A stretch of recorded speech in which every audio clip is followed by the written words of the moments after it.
اعوذ باللہ من الشیطان اللعین الرجیم بسم اللہ الرحمن الرحیم۔ یہاں ہم حضرت امام علی ابن الحسین علیہ السلام زین العابدین اللہم صلی علی محمد وآل محمد، حضرت امام سجاد علیہ السلام کی ایک روایت آپ کی خدمت میں لے کر آئے ہیں، اسے قرائت کرتے ہیں۔ مضمون روایت خوب کیا فرماتے ہیں؟ اذا سارا اہل الجنت فی الجنت، کہ جب اہل جنت جنتی لوگ جنت میں چلے جائیں گے اور خداوند متعال ان کو جنت میں بھیج دے گا۔ وَدَخَلَ وَلِيُّ اللَّهِ إِلَىٰ جَنَّاتِهِ وَمَسَاكِنِهِ، اور اللہ کے یہ اولیاء جو اللہ سے محبت کرتے تھے اس دنیا میں، اب یہ جنت میں اپنے محلات میں پہنچ چکے ہیں، اپنے عالی شان گھروں میں پہنچ چکے ہیں۔ وہ جو تعریفیں کی گئی ہیں ان محلات کی، ان کوٹھیوں کی، ان مکانات کی، ان باغات کی، ان نہروں کی، یہ اس جگہ اب پہنچ چکے ہیں۔ وَأَتْقَى كُلُّ مُؤْمِنٍ عَلَىٰ أَرِيكَتِهِ، اور ہر مومن اپنی مسند پر، اپنے تخت پر تکیہ لگا کر وہاں بیٹھا ہوا ہے، تخت لگا کر، ٹیک لگا کر ہر مومن بیٹھا ہوا ہے۔ حَفَّتْهُ خُدَّامُهُ، اور اس کے جو نوکر ہیں، جو فرشتوں کی صورت میں ہیں، انہوں نے اس بندے کا احاطہ کر رکھا ہے کہ اللہ کا مہمان اس جنت میں آیا ہے اور ہم نے اس کی خدمت کرنی ہے۔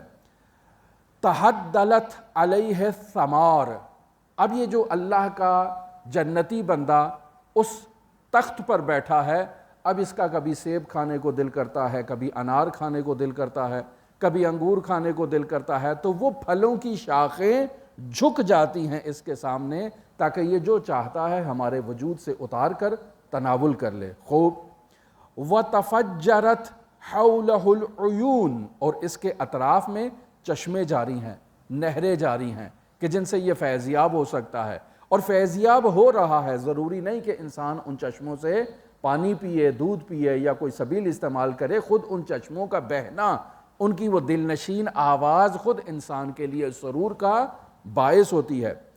پھر فرماتے ہیں وَبُسِّطَتْ لَهُ الزَّرَابِيعُ، اور اس کے لیے بہشتی جنتی قالین پہن کر دیے جاتے ہیں، بچھا دیے جاتے ہیں۔ جیسے یہ مسجد میں یہ قالین بچھا ہوا ہے نماز کے لیے، تو یہ اس دنیا کا قالین ہے، لیکن اس جنت کا قالین اس سے قابل قیاس نہیں ہے، وہ کس قدر عظیم ہوگا، اور وہ قالین ان جنتیوں کے لیے بچھا دیا گیا ہوگا۔ اب یہ خداوند متعال ان نعمات کو ذکر کر رہا ہے۔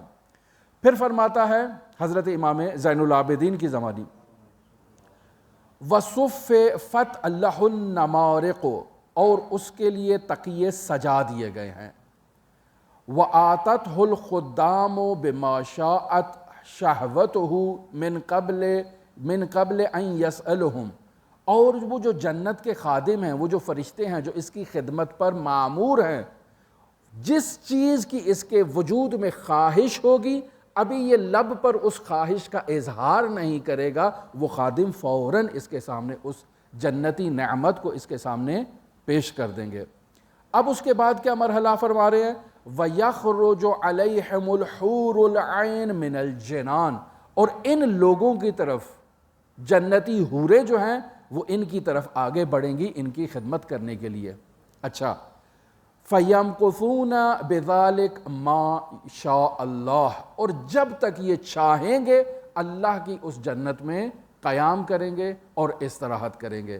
اب یہ ساری نعمات کا اللہ نے ذکر کر دیا کہ یہ اللہ کے ولی جنت میں داخل ہو گئے، وہاں کی نعمات سے استفادہ کر رہے ہیں، اللہ کی بارگاہ میں موجود ہیں۔ تو اللہ تعالیٰ اب ان نعمات سے مہمان نوازی کرنے کے بعد اب ان لوگوں کو خطاب کرتا ہے۔ اللہ تعالیٰ ان سے کیا کہتا ہے؟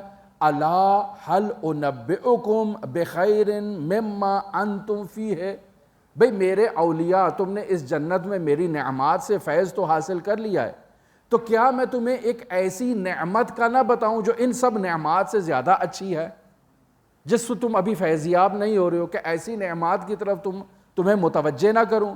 تو انسان کی فطرت ہے، جب اس کو اچھی چیزیں مل رہی ہوتی ہیں تو وہ کہتے ہیں یہ بہت بہترین ہے، یہی میرے لیے جو نعمات ہیں یہ کافی ہیں۔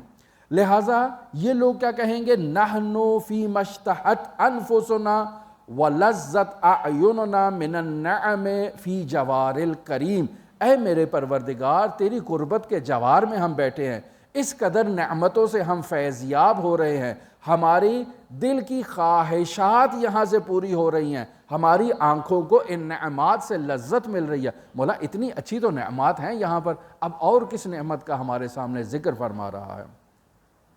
پھر خداوند متعال ان سے یہ سوال کرے گا کہ کیا تم نہیں چاہتے ہو کہ میں اس سے اچھی نعمت تمہیں بتاؤں، یہ جو تمہارے پاس موجود ہے نعمات؟ اب یہاں ادب کا تقاضا ہے کہ کہا جائے کہ ٹھیک ہے پروردگار، آپ ان نعمات کا بھی ہمارے سامنے ذکر کریں جو اس سے اچھی نعمت ہے۔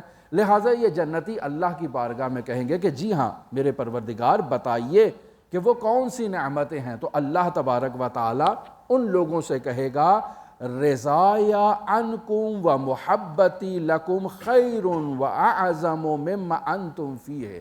اے میرے اولیاء، اس وقت جو تم نعمات میں موجود ہو، ان نعمتوں سے زیادہ عظیم نعمت یہ میری رضا ہے جو میں تم پر راضی ہوں، اور یہ میری محبت ہے جو میں تمہارے سے کرتا ہوں۔ یہ ان دنیاوی ان جنتی نعمات میں کئی گنا تمہارے لیے جو ہے وہ بڑی نعمت ہے۔ میری رضامندی تم لوگوں سے اور میری تم لوگوں سے محبت ان نعمات سے، ان حور و غلمان سے، ان جنتی باغات سے، ان تختوں سے، ان مکانات سے کئی گنا بہتر ہے۔ اچھا، اب جب خداوند متعال یہ فرمائے گا تو یہ مؤمنین عرض کریں گے نعم، جی ہاں بے شک بے شک، اے پروردگار، تیری محبت، تیری رضا ان چیزوں سے تو قابل قیاس نہیں ہے۔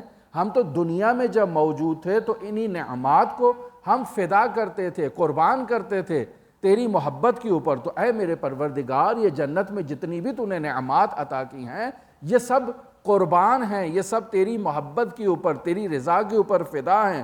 نعم یا ربنا، رضا کا عنا، تیری ہماری نسبت رضا، و محبتوں کا لنا، اور تیری ہماری محبت خیر لنا، وہ ہمارے لیے بہتر ہے، وَأَطْيَبُ لِأَنفُسِنَا، اور ہمارے نفسوں کے لیے وہ زیادہ خوشگوار ہے، وہ زیادہ بہتر ہے، وہ زیادہ شیرین ہے۔ لہٰذا اس روایت کے آخر میں امام زین العابدین علیہ السلام سورہ توبہ کی، اللہم صلی علی محمد وآل محمد، سورہ توبہ کی آیت نمبر 72 کو کوٹ کرتے ہیں کہ جس میں اللہ کی نعمتوں کا ذکر ہے، اور آخر میں ارشاد فرماتے ہیں وَالرِّضْوَانُ مِنَ اللَّهِ أَكْبَرُ ذَلِكَ، اور اللہ کی رضا ان نعمات سے اکبر ہے، ان نعمات سے بڑی ہے۔ هو الفوز العظیم، کہ وہ بہت عظیم کامیابی ہے کہ جو اللہ کی رضا تک پہنچ جائے، جو اللہ کی محبت کے مقام تک پہنچ جائے۔ اب یہ روایت ہمیں سمجھاتی ہے کہ ایھا الناس، کچھ نعمتیں ایسی ہیں کہ جنہیں محسوسات کے ذریعے سے قابل جو ہے وہ درک نہیں کیا جا سکتا۔ مثلا انسان سیب کھاتا ہے، انگور کھاتا ہے، انار کھاتا ہے، انسان گاڑی میں بیٹھا ہے، انسان کوٹھی میں بنگلے میں بیٹھا ہے، یہ سب وہ چیزیں ہیں جسے انسان محسوس کرتا ہے اپنے حواس کے ذریعے سے۔ لیکن ان سے بڑی کچھ نعمات ایسی ہیں کہ جو انسان حواس کے ذریعے سے محسوس نہیں کرتا ہے، اور وہ آل محمد کی محبت ہے، وہ اللہ کی محبت ہے کہ جسے انسان ناک سے، کان سے، زبان سے محسوس نہیں کرتا ہے، لیکن وہ اس سے اعظم ہے، اس سے بڑی نعمت ہے ان تمام مادی نعمات سے۔ لہٰذا ہمیں اپنی توجہ صرف مادی نعمتوں کی طرف نہیں رکھنی ہے، صرف دنیاوی نعمات کے اوپر انہیں ہم نے محدود نہیں کرنا ہے، بلکہ ان سے بڑی نعمت کی طرف ہم نے خود کو متوجہ کرنا ہے۔